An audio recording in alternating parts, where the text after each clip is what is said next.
केसरी का नामांकन है और पूरे देश को वाराणसी की धरती से हम सभी संदेश देना चाहते हैं कि आज अत्याचार हो, भ्रष्टाचार हो, अन्याय हो, चाहे जिस भी तरीके की परिस्थितियां हैं जिससे 80% आबादी गरीबी रेखा से नीचे जीवन यापन करने को मजबूर, इसके लिए अगर जिम्मेदार कोई है तो नैतिक रूप से पतित राजनेता है। मैं पूछना चाहता हूं सत्ता में रहे भाजपा, कांग्रेस, सपा और बसपा के लोगों से कि आप ये बताओ कि इन परिस्थितियों के लिए जिम्मेदार कौन? और जब 80% गरीबी रेखा के नीचे जीवन यापन करने को हमारी जनता मजबूर, तो तुम सत्ता में रहने के हकदार कैसे, चुनाव लड़ने के हकदार कैसे? आज जाति, धर्म, क्षेत्रवाद और भाषा को अगर छोड़ दूं मैं, तो किसी भी राजनीतिक दल के पास न तो आर्थिक नीति है, न तो शैक्षणिक नीति है। तो न तो आर्थिक नीति है, न तो शैक्षणिक नीति है, तो सामाजिक नीति वो कैसे सकती है? ये राष्ट्रीय पार्टी सब कुछ करती है राजनीति से। समाजवादी जनता पार्टी मूल चूल की द्योतक बनेगी और आगे इनकलाब की आवाज होगी, जनता की आवाज होगी, जिसको कि कोई रोक नहीं पाएगा। धन्यवाद।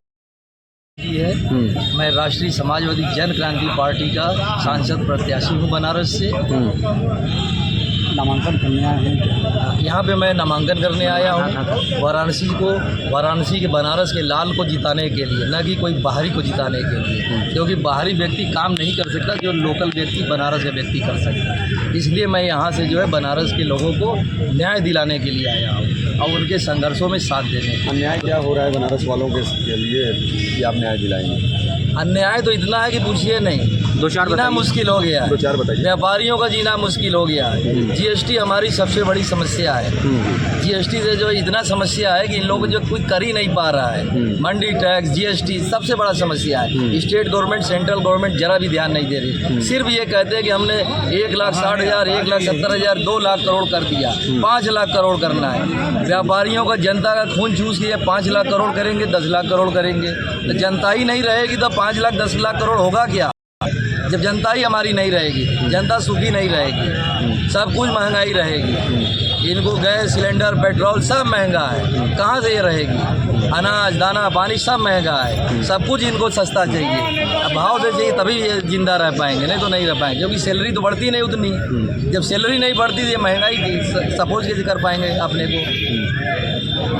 तो इन सभी समस्याओं के लिए कितना संघर्ष आपने किया काशी जनता के लिए? आपने काशी की जनता के लिए हम लोग जो है विगत जो है 20 वर्षों से संघर्ष कर रहे हैं, अब जाकर के लोगों के सामने आए हैं। ये संघर्ष हमारा जो है बहुत पुराना नाता है। हम चाहते हैं कि हमारी जनता सुखी और स्वस्थ रहे और महंगाई से जो त्रस्त है उससे जो निजात मिले, अब बनारस के लोगों को भी निजात मिले। ठीक है।